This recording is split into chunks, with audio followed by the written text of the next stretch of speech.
라고 생각합니다. 그나저나 이거 통일교는 어떻게 보세요? 통일교 문제가 일파만파 커지고 있습니다. 어디까지 갈 거라고 보세요, 김준일 평론가? 위기죠. 위기고 저는 일단은 민중기 특검을 비판을 안 할 수가 없어요. 이게 민중기 특검이 무슨 생각으로 이거를 홀딩해놨는지는 모르겠으나 올해 8월달에 윤영호가 이 얘기를 한 거잖아요. 윤영호는 어쨌든 통일교한테 사실상 버림받은 사람이에요. 그러니까 참 어머니 한학자를 배신하고 통일교 사람들이 보기에는 얘는 지가 살라고 다 떠넘기고 있는 사람이다. 그러니까 여기에서는 윤영호는 와가지고 최대한 이제 수사에 협조해가지고 본인이 살아야 되겠다 이런 상황이었거든요. 그러니까 이거저거 얘기 뭐 아는 거를 다 얘기한 거예요. 그러면은 이게 민감한 거기는 하더라도 만약에 이게 특검이 수사할 게 아니라고 한다라면 판단했다라면은 이거 지금 내사만 된 거고 이게 입건도 안 된 거예요. 네. 이첩을 했어야죠. 근데 지금 오히려 들고 있다가 이게 더 일파만파 커지고 이재명 정권에 지금 부담이 되고 있잖아요. 네. 왜 이런 판단을 했는지 뭐가 됐든 이거는 책임을 져야 되는 문제고 저는 이 문제는 이제 항상 신중하게 보는데 좀 지켜봐야 된다 수사 결과를. 예, 수사 결과를. 근데 그냥 상식적으로 만난 것만 가지고 뭐라고 할 수는 없죠. 왜냐하면은 이게 그러니까 두 축이에요. 하나는 문재인 정부 때 있었던 일 하나하고 하나는 2022년 대선을 앞두고 대선 후보들한테 줄을 대려고 했던 건데 그게 한쪽에는 권성동을 통해서 윤석열로 간 그렇죠. 거잖아요. 다이렉트로. 그쪽은 많지는 않아요. 왜냐하면은 이미 잔잔바리들을 더 이상 만날 필요가 없는 거야. 당의 핵심인 권성동과 윤석열, 김건희 잡으면은 뭐 없어. 통일교 입장에서. 통일교 입장에서는 예. 끝난 거지 거기는. 예. 그러니까 심각한 이제 청탁 뭐 ODA, 캄보디아 ODA 늘려달라 막 이런 게 왔다 갔다 하고 그쵸. 이제 그 뇌물도. 선물 뇌물이 왔다 갔다 한 거잖아요. 근데 문재인 정부 때 아니 그러니까 이재명 이제 정부 들어서에도 문재인 정부 그러니까 이 대선 후보는 잘 선이 안 닿으니까 여기저기 찔러본 정황은 많은 거예요. 그게 그렇죠. 이제 예. 이종석 이제 국정원장이라든지 뭐 정동영 통일부 장관이라든지 이런 분들 야인 시절이든 네, 뭐가 했든 예. 이제 그런 정황들이 있는 거예요. 그래서 만난 거 가지고 이거를 다 유죄를 할 수는 없다. 저는 그렇게 보는데 문제는 돈을 받았는지. 그래서 전재수 장관이 잘 믿어지지는 않는데 윤영호가 그렇다고 완전히 아무것도 없는 거를 허무맹랑하게 지어냈을 가능성도 높지는 않다. 네. 그러니까 접촉이 있었던 거는 맞는 것 같고 그거는 수사 결과를 봐야 될 것 같아요. 네. 전재수 장관은 허무맹랑한 얘기고 장관직 벗어 던지고 자기가 이거 걸고 진실 규명을 하겠다라는 입장을 오늘 아침 귀국해서 밝혔습니다. 그리고 정동영 장관은 천정궁에 간 거는 맞지만 돈을 받은 사실은 없다라는 것이고 그리고 임종성 전 의원이죠. 천정궁에 초대를 받긴 했는데 본인 거절했고 이것은 물타기 시도다라고 비판을 했습니다. 뿐만 아니라 지금 국민의힘의 나경원 의원, 그다음에 김규환 전 국민의힘 의원 등이 이제 뉴스토마토의 단독 보도로 나왔고 조선비즈에서 이종석 국정원장, SBS는 천정궁에 가가지고 한학자 총재한테 경배. 예수님만 경배한 줄 알았더니 한학자 총재한테 경배한 여야 정치인이 최소 16명이다라는 단독 보도를 했습니다. 정치권 내부에서는 이거 통일교 문제를 어떻게 보고 있어요?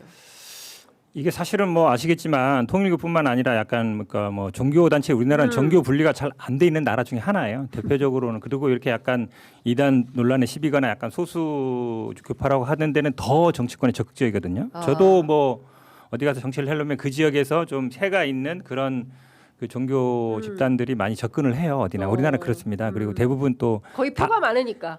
중요한 거는 또 당에 가입했다는 사람들이 많아요. 우리가 종교 그렇죠. 관계자들이. 왜냐하면 아마 이게 양쪽이 다 마찬가지예요. 그래서 영향력이 있다. 왜냐하면 각 정당이 정당 활동을 하는 사람들이 사실은 당원들이 보면 뭐 자기가 자발적으로 하는 사람들이 있지만 뭔가 이해관계 때문에 하는 사람들이 많거든요. 그런데 대표적인 데가 이런 데예요. 이런 데들인데 예. 사실은 이제 지금 뭐 특검 저도 약간 큰일이네. 그 당시 바로 이첩을 했으면 좋았을 거라 생각이 드는데. 기존에도 보면은 특검은 거의 끝난 다음에 이첩을 해왔거든요. 그다음에 이게 비판하는 게 두 가지 점이 있잖아요. 하나는 이제 민주당 인사들인 게 봐준 거 아니냐. 근데 이제 뭐 나경원 의원이나 아니나 다른 분들도 있기 때문에 이게 네. 수사 대상이 아닌 건 맞아요. 제가 보기에는. 특검법상. 그래서 특검법상. 특검법이 15개, 16가지가 있는데 15개까지는 거의 다 뭐 윤석열, 김건희, 명태균, 건진법사 쭉 관련된 네. 거고 마지막에 이제 관련 사건을 할 수 있게 돼 있는데 그 관련 사건도 그래도 뭐 공범이거나 이런 뭐 그렇죠. 뭔가 있어요. 예. 무조건 다 되는 건 아니거든요. 그러니까 예를 들어서 뭐 나경원이나 아니면 아까 전 의원 같은 경우도 네. 수사 대상이 아니니까 당연히 수사를 안 했겠죠. 네. 그다음에 이 공소시효 얘기하는데 전재수 의원이 이게 정치자금법은 18년이니까 이제 뭐 7년이니까 네. 이게 근데 그 이분 진술에 의해더라도 그 뭐 한일 해저 터널이면 이게 이제 뇌물로 넘어갈 수 있는 거거든요. 네. 뇌물 가면 뭐 10년, 15년 되니까. 어. 그다음에 뒤에 이게 2018년만 했다는 게 아니라 2018년부터 2020년까지를 하고 있어요. 그러면 이제 공소시효 문제는 제가 보기에는 아마 그 정도는 기본적으로 여기도 법률가들이 있어서 네. 뭐 공소시효 뭐 끝날 때까지 기다렸다 이런 건 내가 보기에 아닌 것 같고 말씀처럼 근데 아마 이거는 뭐 여야 공이 그다음에 대선 때는 당연히 아시겠지만 대선 주자들하고 어떻게든 연결해서 뭔가 하려고 하거든요. 네. 그런 데서는 아마 정치권 굉장히 이 통일구가 재산이 어마어마하게 많고 뭐 형제간에 다 이렇게 돌아가신 그렇죠. 다음에 형제 네. 돈도 많기 때문에 네. 그 전에는 이제 딱 이제 한 사람이 있으니까 문선명. 쫙 되는데 네. 이게 쫙 쪼개졌잖아요. 맞아요. 근데 이 사람들이 각자 다 할 거란 말이에요. 엄마하고 뭐 아들하고 지금 싸우는 그럼요. 관계다. 여기 뭐 여의도 저기 여의도, 빌딩도 빌딩도 있고 있고. 몇 개로 나눠졌거든요. 그렇죠. 가지가 파가. 예, 예. 그럼 그 사람들이 다 할 거란 말이에요. 로비를. 그렇죠. 아니 그럴까네요. 지금 이제 자기들이 그치. 주도권을 잡아야 되니까. 지금 그런 관계라고 그러더라고요. 예. 그러니까 그러면 오히려 옛날보다 더 많아질 수 있을 것 같아요. 아 근데 이제 종교가 정치를 잠식하는 방식으로 가는 것은 대단히 위험한 건데 그런 차원에서 여야 불문하고 엄정 수사하라고 대통령이 어제 입장을 별도로 냈어요. 우리 민주당도 22년 대선할 때 기억해 보시면 마지막 그 경선 때 확 네. 뒤집어졌잖아요. 그 이낙연 이재명 할 때. 네. 그때도 논란이 있었어요. 특정 뭐 어. 어디서 들어온 게 아니냐. 아 종교 집단이. 그렇죠. 근데 그때도 그것도 밝혀지지 못했어요. 아. 밝히지 못했는데 예. 국민의힘 같은 경우도 마찬가지로 지금 그 논란이 되고 그렇죠. 있잖아요. 예. 이게 사실은 양당 모두 안고 있는 문제예요. 그렇다고 일일이 다 그거를 왜냐하면 정당 명부를 뭐 어디 제공해서 이거를 네. 밝혀라 아니면 예. 정당하고 교류해서 니네가 들어왔어 이게 예. 안 되거든요. 예. 거의 다 어찌 보면 개별적으로 입당하는 형식을 취하거든요. 네. 집단적으로 오는 게 아니라 요즘 다 온라인으로 가입해요. 그렇죠. 그러니까 뭐 내가 뭐 어느 교파입니다 하지 않는 한 또 몰라요. 근데 약간 그 이제 취약점이 지난번에 특검이 국민의힘 압수수색을 해가지고 그 찾아낸 것은 전체 22년 10월부터 네. 그 국민의힘에 집단적으로 가입한 게 3,100명이고 그 총선 앞두고는 400명. 그래서 전체 그 3,500명 정도가 그 통일교 교도들이 집단 입당을 해가지고 총선하고 지방선거 앞두고 특히 이제 김기현 선거할 때 뭔가 역할을 한 거 아니냐 이제 이런. 제가 보기에는 그 있죠. 정도밖에 못 밝힌 게 아닌가 싶어요. 왜냐하면 3,000명 정도면요, 각 우리 지역의 한 지역도 5,000명, 10,000명 정도 되거든요, 당원들이. 예, 당원이. 네, 그렇죠. 그러니까 예. 전국 선거를 움직이려면 그 정도 갖고 안 돼요. 몇만 명 돼야 돼요. 근데 움직이는 이 세력들 특검이 밝혀낸 게 그 수준이다. 그렇죠. 아마 그 시기라든지 아니면 예. 그때 압수수색할 때도 뭐 당원 명부를 뭐 전부 하느냐 아니면 예, 예. 시기만 하자 이런 문제가 맞아요. 있었잖아요. 그다음에 통일교에서 갖고 있는 명부가 또 같냐 틀리냐 있어서 제가 보기에는 그 정도 이상 규모가 되지 않을까 생각을 해요. 근데 전체 겹치는 규모나 12만 명 정도 이제 되는 걸로 특검이 이제 특정을 하긴 했는데 그러니까 그게 다 그 뭐 정치에 개입하려고 들어온 당원이냐 이거는 또 아닐 수도 있어서. 그러니까 통일교나 신천지나 특히 보수 정당 뭐 민주당도 있지만 상대적으로 보수 정당에 가입을 해온 이력이 되게 길어요. 그래서 제가 말한 건 뭐냐면은 이미 당원이었을 사람들도 상당히 있어요. 이미. 이미 오래 전에 예. 신천지는 2002년 이때부터 이미 뉴스 보면은 그때부터 당원 가입 논란이 있어요. 그러니까 그때 이제 한나라당 시절이죠. 네, 네. 뭐 그러니까 이미 켜켜이 싸웠을 거고 그 통일교 신자가 이제 120만 명이다 본인들이 주장하는데 좀 뻥입니다. 그 원래 종교인들 인구들 다 합치면은 대한민국 인구보다 많아요. 개신교도 한때 2천만 명 얘기했는데 예. 지금은 한 1,000만 명 정도로 보는 게 이제 근데 개신교가 대한민국에 그 많은 대형 교회들이 있는 개신교가 1,000만 명인데 통일교가 120만 명이다. 근데 이제 본인들이 광을 팔려면은 정치인들한테 야 우리 100만 교도야. 그치. 그리고 막 이제 과장하는 게 좀 있거든요. 예. 그래서 좀 당원 숫자도 실제 저 3,100명보다는 많겠지만은 어마어마하게 많을 것 같지는 않아요. 그런 건 보이고.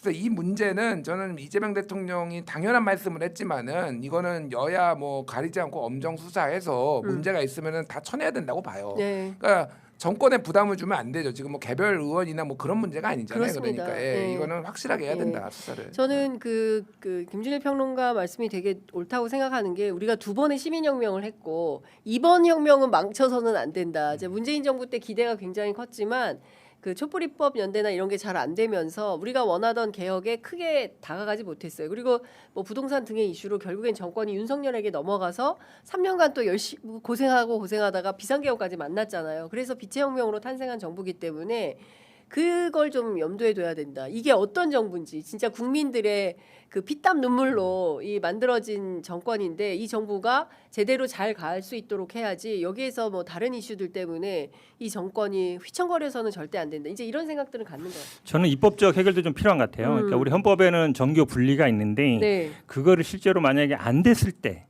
이런 처벌 규정은 없는 걸로 알고 있어요. 아, 처벌 규정이 그렇죠. 없어요? 왜냐하면 그렇기 때문에 사실은 이게 좀 어려운 부분이긴 해요. 우리 종교인 과세도 굉장히 힘들었고 맞아요. 종교 그 관련돼서는 여태 사실은 못 하고 있잖아요. 종교인 그렇죠. 과세. 어찌 보면 굉장히 어려운 문제인데 그럼에도 불구하고 이런 후유증들이 나타나고 있잖아요. 그 어쨌든 그 빈틈으로 들어오는 거거든요. 네. 그래서 이거에 대해서는 제가 보기에 여야 공이 겪는 문제이기 때문에 물론 그거를 뭐 정당 그렇다고 해서 종교인은 정당 가입이 안 돼. 이건 안 되거든요. 지금 그렇죠. 처벌 규정은 강요해서 입당시킨 경우 이런 경우만 처벌된 경우 있어서 네. 그래서 통일교 분들도 그냥 내가 그냥 알아서 했어요.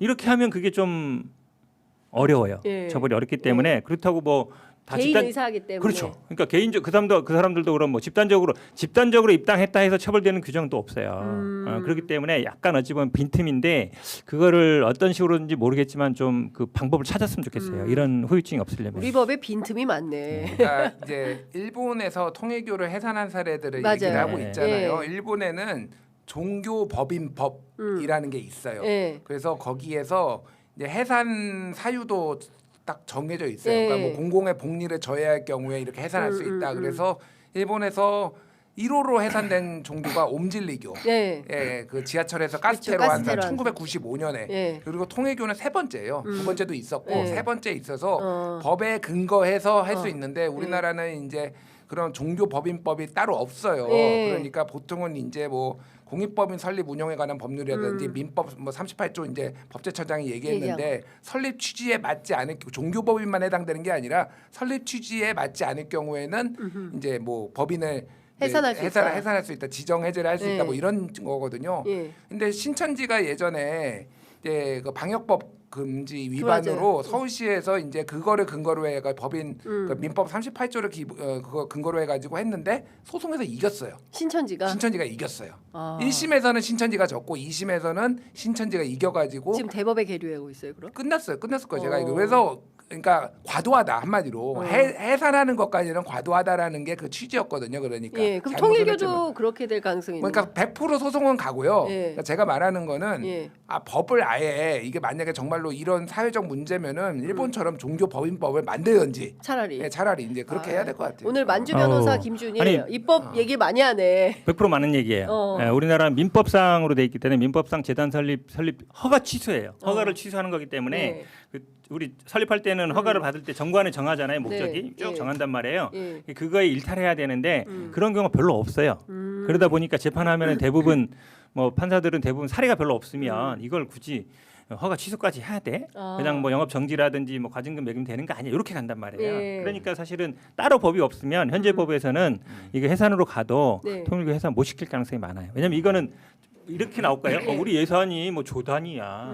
그리고 100만 명이야. 우리 당원가에 그 중에 1000명밖에 안 돼. 100만 명 중에 1000명이고 우리 몇 조 중에 뭐 이거 뭐 1, 2억 이거 한 건데 그게 무슨 우리 그게 근본적으로 뭐 문제가 재단 문제가 돼 이렇게 나오면 아. 들어보니까 뭐 1, 2%밖에 안 되네 이럴 예. 수 있거든요. 예. 그러면 허가 취소는 좀 심하지 않은가 이렇게 갈 수 있어서 예. 별도로 법을 만들지 않는 한 예. 어려운데 예. 또 문제는 이거 있어요. 예. 모든 법은 예. 소급표 금지. 그러니까. 예. 예. 지금 만들어도 과거로는 적용이 안 안 돼. 예.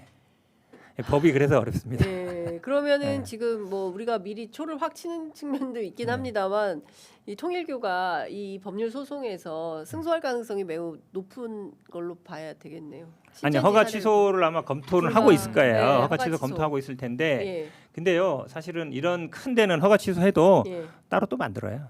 또 아니 그 이름만 바꿔서 이게 사실은 우리가 통일교를 알고 있지만 네. 이름이 통일교 아니에요. 맞아요. 뭐 무슨 세계 평화 뭘로 돼 가정연합 있잖아요. 천주연합, 천주연합. 했죠. 천주연합, 했다가 뭐 여기 무슨 예를 어머니 들어서 뭐. 사무소도 하나만 있으면 네. 우리가 동일성 판단할 때는 주소지가 동일하거나 구성원이 동일해야 네. 되는데 여기 뭐 저기 어디 궁 있는데 거기 말고 어. 딴 데 본사무소 두고 예. 임원 싹 바꾸고 예. 만들면 또 돼요. 되는 거야. 그렇죠. 그러니까 사실은 이게 아, 오늘 간단치 시종일관 않아요. 좀 허탈하다. 죄송해요. 오랜만에 저는 나와가지고. 이 종교법인법을 만들면은 사실은 이제 소급은 어렵지만은 이게 아직 무슨 해산에 지금 법적으로 착수한 게 아니잖아요. 네. 그래서 그렇기 때문에 저는 적용할 수 있다고 봅니다. 이상 만주 변호사의 얘기였어요. 알겠습니다.